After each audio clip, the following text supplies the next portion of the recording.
Влеговме во терминот за здрав живот со доктор Митов. Јас денеска го замолив доктор Митов да направиме еден разговор за здравата исхрана, како што е ред пред нова година, така натаму, и му поставив стапица. Сега ќе видите што е стапицата. Бидејќи, молам да ја повикам режијата да покаже една фотографија која е вчера направена во една скопска кафеана, каде што едно сериозно друштво, еве таму е, ама можда и овдека може да се покаже. Ако гледам. Каде што едно сериозно друштво го замативме ликот на главниот готвач. Имавме редовно годишно заседание на тема гастрономија. Да. Ние сме едно друштво од алкохолисти, значи апсолутно никој не претерува, ама дели тоа што сакаме. Доктор Митов, пошто ќе разговараме за здрава храна, мислев дека е најдобро да го проанализираме. Сработи за сарми. Го гледате казано во кафе, може да процените колкаво е друштвото, да не прикажувам повеќе фотографии. Ово е инаку заматен лик. 50, друштвото 50 лика? Не бевте 50, 8-9 души. 8-9 души, ама сега скромно. Замаглениот лик е еден од секако најдобрите готвачи во Македонија, гастрономски мајстор кој што нема споредба и така натаму, долгогодишен од постарата генерација, многу ќе знаат кој е. Инаку се работи за сарми. Но гледайте сега што е со сармиве проблемов. Проблемов е што е правено и со свинска коленица внатре. Затоа што свинската коленица ја, како да кажам, ја не обезмастува, туку ја зелката ако има мирис ја привлече. Така го чисти фактички. Готвењето со свинска коленица. Ние свинската коленица феноменално направена, не ја сечевме со ножеви, ја мачкавме со овие ножиња за путер, пошто тоа е феноменално.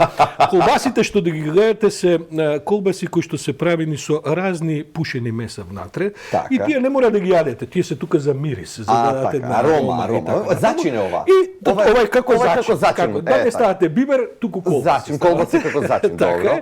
И потоа имате, се разбира, и пушена сланина, но таа не ја спомнуваме, бидејќи таа е многу штетна. Јас сланината. Тоа како ја добивме, одма ја тргнавме да страда. Тасавме до нешто штетно.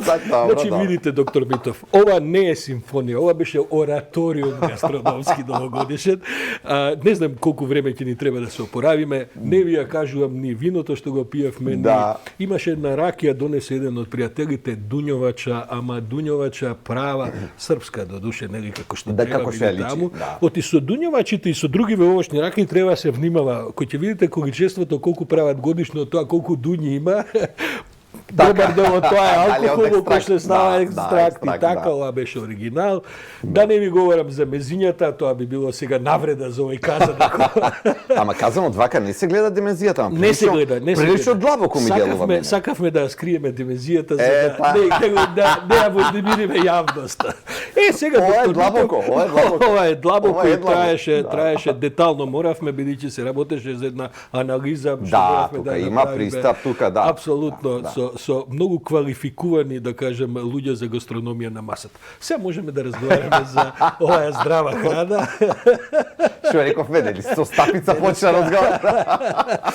Вашата теорија од секогаш била дека за овие 3-4 дена нова година човек може малку да се опушти со јадењата и така, за да евентуално сега отидеме и малку во некои, да кажеме, пробивања на оние ограничувања за калории, за едно за друго што се нормално. Видете, и тоа и сум го кажувал секогаш и пак ќе го кажам. Годината има 365 дена, 350 дена ако пазиме на начинот на исхрана, не значи дека ние ќе си го нарушиме здравието ако 15 на 20 дена во годината имаме нова година, имаме било какви други настани. Многу е важно да бидат денови, да не биде маратон сега. Да не биде сега празничен маратон. Знаете како е со сармите? Најдобри се следниот ден. Ти сармата има една мана положај кој ќе се спреми. Али сега кој ќе се вратиме да дојадуваме, па тоа има да. Тоа сакам да речем. Знаете, ако е на пример нова година, ден претходно, ден потоа, тоа се ден 2-3. Ние имаме малку поинаква навика, сега овој предпразничен период почнува, јадењето, славењето, и сега тоа може да биде недела 2 пред нова година и после нормално ќе продолжи до стара нова година. и испаѓа не неколку дена, туку испаѓа еден месец за празнување. Тогаш може да е проблем, може да претераме тогаш. Овие што произведуваат сода бикарбона, некои пријатели ми велат, види кој ќе дојде нова година, тоа вака они продажбата. Види, тоа е универзален лек, медицински лек, да. После вакво тенџере сарби, малце сода бикарбона. Сепак прејадувањето може да предизвика компликации, претпоставувам. Прејадувањето е посериозна ситуација, значи и тука треба да се пази малку повеќе. Прејадувањето има јасна медицинска димензија дека може да направи проблем. Да не ве плашам сега, ти вчера сте се прејале, ама има многу кристално јасни докажани студии за, да речеме, инциденти после прејадување. Не во смисол повраќање такви работи, туку вака пластично да му објаснам на народот, ако е многу помасено оброкот, крвта станува погуста, течењето на крвта се менува и ако веќе има некаква склоност кон некакви проблеми, коагулопатии или било што, можно е да си ја направиме белјата и со еден претеран оброк. Значи Се разберам. Претераното не е за ништо добро. добро. Така, нека биде распределено низ денови, низ два обрака. Тоа, туку, кој ќе видите вакви гурмански софри, па и не значи кога се прејадуваме, се ужива, трае долго и така натаму. Тука тоа е убавиот момент. Тоа што би сакал да го пофалам, да речеме. Многу пати нели медитеранската исхрана се фали во светот како едно од најздравите.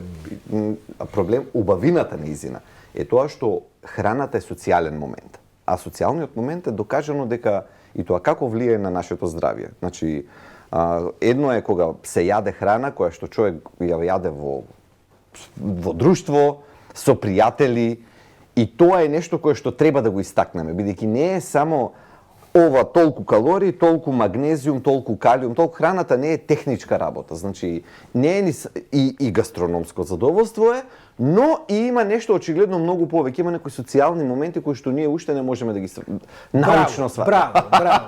Јас се кажам само сега се согласен, да. Сепак, за да го заклучиме овој новогодишен гастрономски разговор, што препорачувате од кога, да кажеме, ќе поминат овие 2-3 ударни денови со една засилена исхрана и така, сега би можел да наредам тука еден список од работи што денови веќе се случуваат. Што препорачувате? Како да се вратиме во некаков нормален тек по тоа? Треба некаква, да кажем, остра диета веднаш или? Убаво е да биде распрснато со колку што е можно повеќе пешачење во самиот период движење. Значи тоа е првата работа што ја препорачувам. И макар овие 3 дена да бидат поинтензивни сега што ни престојат со храна, најдете во секој тие 3 дена по еден половина час да се раздвижите. Ќе помогне многу и во варењето, и во самиот процес на варењето, и во начинот на кој што телото ќе му помогне да ги стабилизира и шеќерот, и мастите, и се друго. Значи половина час пешачење, а потоа ќе има една недела малку салати екстра. Кога сме кај салатите, денеска човек може да најде свежи салати во декември, во јануари, се разбира, но какви се предностите на туршијата? Има ли предности? Апсолутно да. Значи, гледате, многу ми е битно, ти едноселетни салати со одредени раки, ама сега доаѓа време за зимски салати. Да, не, туршијата ние можеме цела емисија да збориме колку е здрава, заради тоа што комбинацијата на пробиотици, тие сега популарни пробиотици што се за одржување на микробиотата, на здравјето на не само на цревата, туку на цел имун систем, јасно е докажано дека се поврзани со бактерии кои што впрочем ги има и во туршијата. Така што тука нема збор, нема ограничување. Карфиолче, патлиџанче, краставички, зелка со црвен пипер, се што треба и така. Тоа е здрава храна. Тука нема никаква замерка да ви направи. Доктор Митов, ви благодарам многу. Јас деновиве сум веќе повикан на низа софри со здрава храна, така ќе дадем еден рапорт на средина на јануари. На следното ви довеќе ќе кажете како оди. Да сипнам барем некој кило од оваа здрава храна. Благодарам многу, ќе се видиме ние после Нова година. Се надевам нека ви е среќно и убаво и се како што треба, и на ваши, на сите оние кои што знам дека имате голем број луѓе кои се јавуваат, кои што ви се и пациенти, и на консултации и така натаму. Благодарам уште еднаш.